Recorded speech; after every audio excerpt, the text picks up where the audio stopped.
Moi et les enfants que l'Éternel m'a donnés, nous sommes des signes et des prodiges en Israël. Verset 18 du chapitre 8 d'Ésaïe. Le peuple du Seigneur ne voit pas, il ne voit pas la grande révélation que Dieu lui a donnée concernant leur gloire et leur vocation. Nous sommes des signes et des prodiges. Ici, nous avons un vase et les enfants représentent tous les aspects, les manifestations, les problèmes de ce vase. Comment est-ce que je pourrais expliquer cela? Dans le cas d'un vase qui est maintenu par Dieu pour un dessein particulier, chaque moyen employé, chaque méthode suivie, chaque partie de l'œuvre qui est réalisée, le sera en gardant la pensée divine au centre de tout.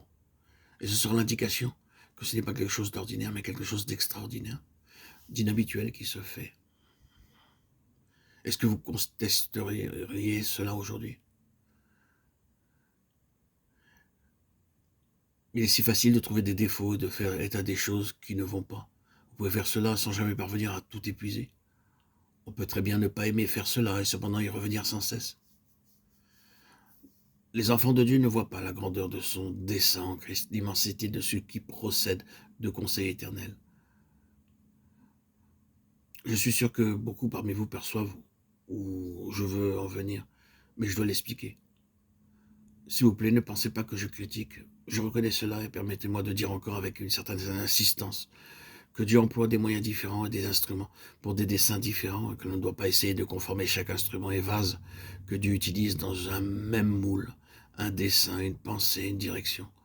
Quand l'Église en tant qu'Église ne remplit pas sa fonction divine, qui consiste à porter l'Évangile à ceux qui ne sont pas éclairés, Dieu lève des vases pour le faire. C'est pourquoi vous avez beaucoup d'institutions. Nul d'entre nous n'oserait dire que Dieu n'a jamais utilisé tout cela, qu'elles sont en dehors de sa pensée et de sa considération. Nous serions en train d'affirmer une contre-vérité en suggérant une telle chose. Il a employé cela et il l'emploie. Il a aussi employé beaucoup d'autres choses pour réaliser son dessein. Cependant, cela ne signifie pas un seul instant qu'il s'est départi de sa véritable pensée originelle, essentielle, quant à la manière et par quels moyens les choses doivent être faites. Il reviendra toujours, s'il le peut, pour faire de l'Église son vase, et tous les autres moyens seront limités. Si cela doit conduire à la plénitude, il faudra revenir à son idée originelle. Ne pensons pas que les choses que Dieu a employées, il ne les a pas utilisées en réalité, et qu'elles sont mauvaises.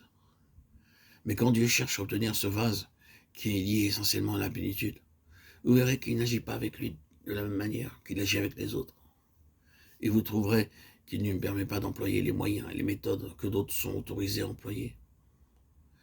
Dans le cas précis de ce vase, toutes ses activités, ses difficultés, ses fils, sa progéniture, seront autant de signes pour quelque chose d'autre. Ils sont des signes d'une nature particulière et d'un certain caractère de quelque chose de très proche de la pensée de Dieu. Ils signifieront cela. Des signes et des prodiges. Des signes, oui, car ils indiqueront d'une certaine manière ce que Dieu désire faire. Et des prodiges, car ce sera un domaine où tout sera absolument impossible pour l'homme. Ce sont des choses qui font toute la différence. Quand Dieu obtient tout ce qui est plus étroitement en relation avec sa pleine pensée, il le fait dans des domaines où l'homme ne pourra rien faire et où tout ce qui lui sera associé proclamera que c'est de Dieu seul. C'est seulement le Seigneur qui l'a fait et aucun homme ne pourra mettre cela à son actif.